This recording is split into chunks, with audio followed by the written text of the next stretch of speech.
Indiana Jones never needed a system update to feel adventurous, but the Switch 2 somehow makes him feel brand new. Hey, it's Alice, and today we're digging through 25 games with that same whip-cracking, ruin-exploring itch. This list gets good fast, so let's dive in. Number 1 has to be Indiana Jones and the Great Circle, and honestly, it feels like playing the movies instead of just watching them. You crack the whip, sneak past guards, solve ancient puzzles, and punch through fascist goons across gorgeous 1930s locations. The first-person view makes every temple feel massive and every secret room feel earned. If you're enjoying this list so far, go ahead and smash that like button, hit subscribe, and drop your favorite game from this countdown in comments. It genuinely helps the channel grow.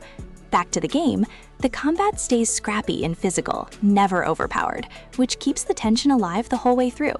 This one sets the bar for everything else on this list. Game number 2 flips the mood completely because Tomb Raider throws young Lara Croft onto a hostile island where every scavenged arrow matters. The survival tone is thick here, cold, desperate, and constantly tense, which makes it hit different than most treasure hunting games. You climb crumbling cliffs, raid hidden tombs, and slowly turn Lara from scared survivor into capable explorer. The crafting system rewards exploring every corner instead of rushing forward. I still think the tomb puzzles in this one are underrated compared to later entries. If you like grounded, gritty adventure over flashy spectacle, this is an easy pick, and it holds up really well even now. Visually, game number 3 takes a big leap forward, since Rise of the Tomb Raider trades gray survival vibes for snowy mountains and sunlit ruins. Lara is more confident now, chasing a lost city while dodging a shady paramilitary group hunting the same secret. The tombs feel bigger, the puzzles feel smarter, and traversal finally feels smooth instead of clunky. There's a real sense of scale in the environments that earlier games didn't quite reach. Honestly, this might be my favorite entry purely for how satisfying the exploration feels moment to moment. If visuals and puzzle design matter to you, this one rewards patience in a really good way. Story-wise, game number 4 closes out Lara's origin arc, and Shadow of the Tomb Raider finally lets her become the archaeologist hero fans wanted. Set across dense jungles and underground cities, it leans hard into Mayan mythology and apocalyptic stakes. Stealth finally feels like a real option here, instead of an afterthought, letting you slip past enemies using mud and shadow. The underwater sections are tense in a way few games manage without feeling annoying. I'll admit the pacing dips in the middle, but the final stretch makes up for it completely. It's a satisfying finish to Lara's modern trilogy. For pure cinematic spectacle, game number 5 is Uncharted 4, and it plays like an interactive action movie from start to finish. Nathan Drake gets pulled back into treasure hunting for one last job involving his long-lost brother.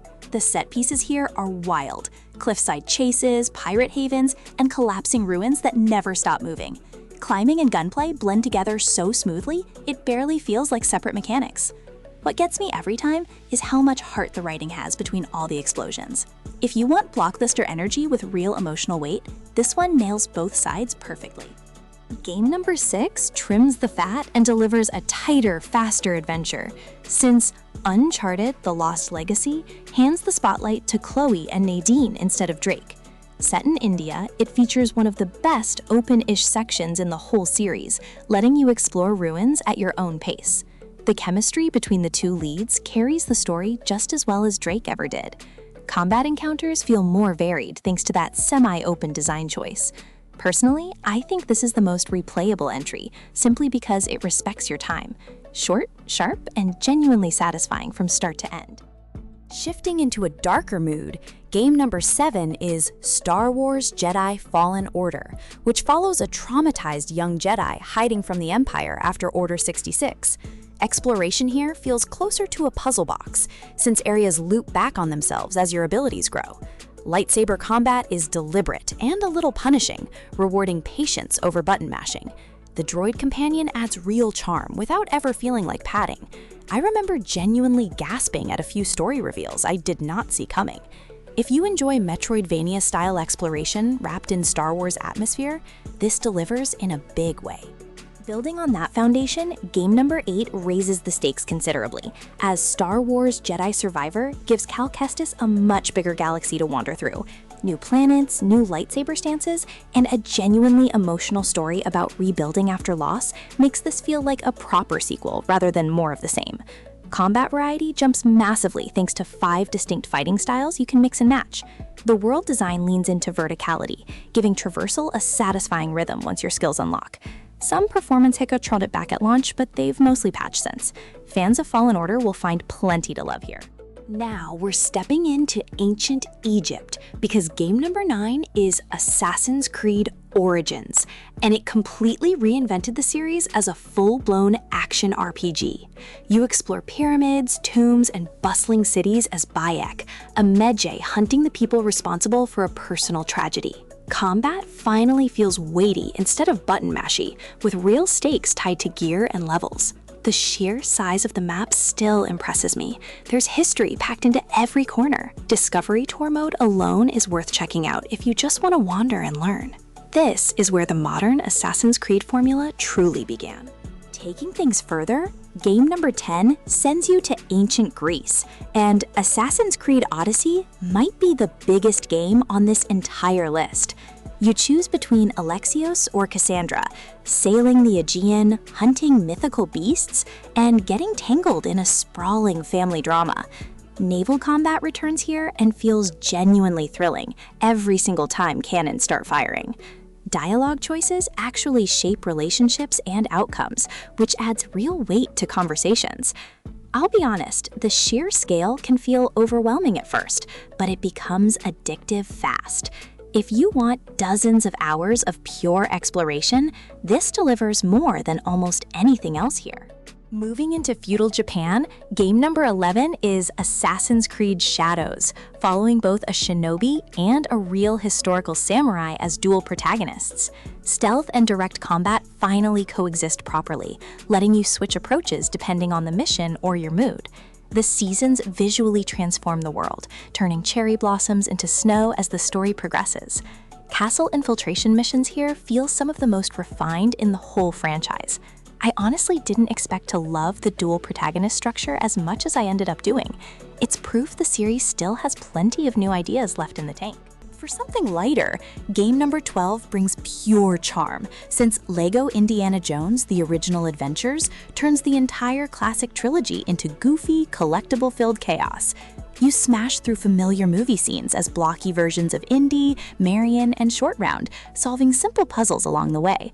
Co-op play makes this an easy pick for family game nights or nostalgic couch sessions. The humor lands more often than you'd expect from a kids-focused adventure game.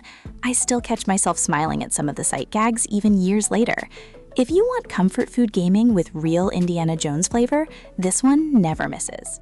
Switching to something more mechanically clever, game number 13 is Prince of Persia: The Lost Crown, a Metroidvania that plays as sharp as it looks. You control Sargon, a warrior chasing a kidnapped prince through a cursed mountain filled with shifting time puzzles. Platforming here demands real precision, but the game is generous with checkpoints, so frustration rarely builds up. The art style blends painterly backgrounds with fluid animation in a way that constantly impresses. Honestly, this might be the best pure platformer on this whole list without much competition. If tight controls and clever level design excite you, don't skip this one. Game number 14 slows things down and lets you breathe, since Ghost of Tsushima wraps samurai combat around a quietly beautiful open world. You play Jin, torn between honorable warrior tradition and the brutal tactics needed to survive a Mongol invasion. Wind literally guides you toward objectives instead of a cluttered math marker, which feels genuinely refreshing. Duels are slow, tense, and deeply satisfying once you learn enemy timing. I still think the autumn forests here are some of the prettiest environments in modern gaming. If atmosphere and quiet exploration matter to you as much as combat, this is essential. Taking a sci-fi turn, game number 15 is Horizon Zero Dawn, dropping you into a lush post-apocalyptic world ruled by robotic creatures instead of humans. Aloy, an outcast hunter, uncovers buried secrets about the civilization that came before her tribe.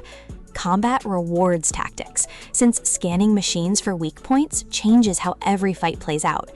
The mystery driving the story kept me hooked far longer than I expected going in. Environmental storytelling here is genuinely some of the best in the entire genre. If curiosity about a strange, overgrown world excites you, this journey earns every hour it asks for.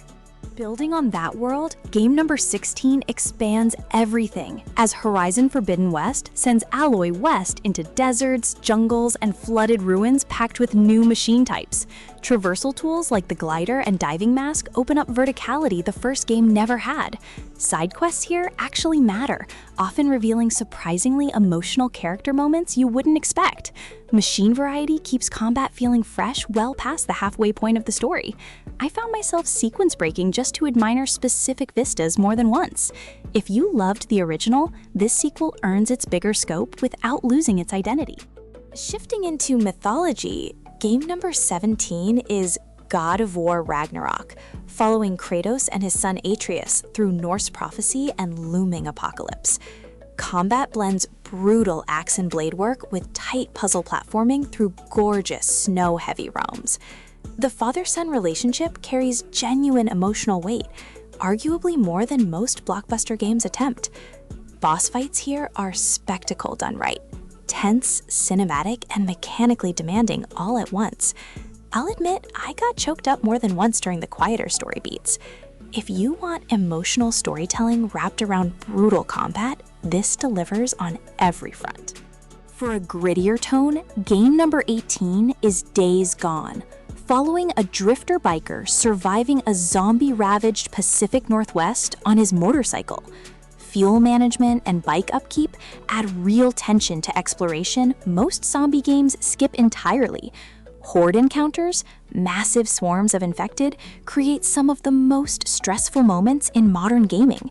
The story starts slow, but grows into something surprisingly personal by its final act. I didn't expect to care about Deacon's journey as much as I eventually did. If open-world survival with real stakes appeals to you, this deserves more credit than it usually gets. Taking a quieter, sadder turn, game number 19 is A Plague Tale: Innocence, following siblings Amisha and Hugo fleeing plague and Inquisition soldiers across medieval France. Rats swarm in terrifying numbers here, turning light and fire into genuine survival tools rather than gimmicks. The relationship between the two siblings anchors every stealth sequence with real emotional stakes. Puzzle design uses the environment cleverly without ever feeling like padding between story beats. Something about this game's bleak beauty stuck with me long after the credits rolled. If narrative-driven stealth adventures interest you, this one is quietly devastating. Continuing that story, game number 20 raises the horror and scale as A Plague Tale: Requiem pushes Amisha and Hugo further into darkness and difficult choices. The rat swarms are even more overwhelming now, practically becoming living, moving architecture across entire battlefields. Amisha herself grows harder and more capable, which changes how combat and stealth both feel. Visually, this is a genuine showcase, sun-drenched fields contrasting brutal plague-ridden towns beautifully. I found the ending more emotionally heavy than almost anything else on this list. If you finished the first game, this sequel absolutely earns your time. For post-apocalyptic tension, game number 21 is Metro Exodus, following Artyom and a small crew escaping Moscow's tunnels aboard a train called the Aurora. Semi-open levels let you scavenge, craft, and choose stealth or firefights depending on your supplies. Weapon customization here feels tactile, every attachment changing how a gun sounds and handles. The Russian wasteland setting mixes irradiated horror with unexpectedly gorgeous scenery along the journey.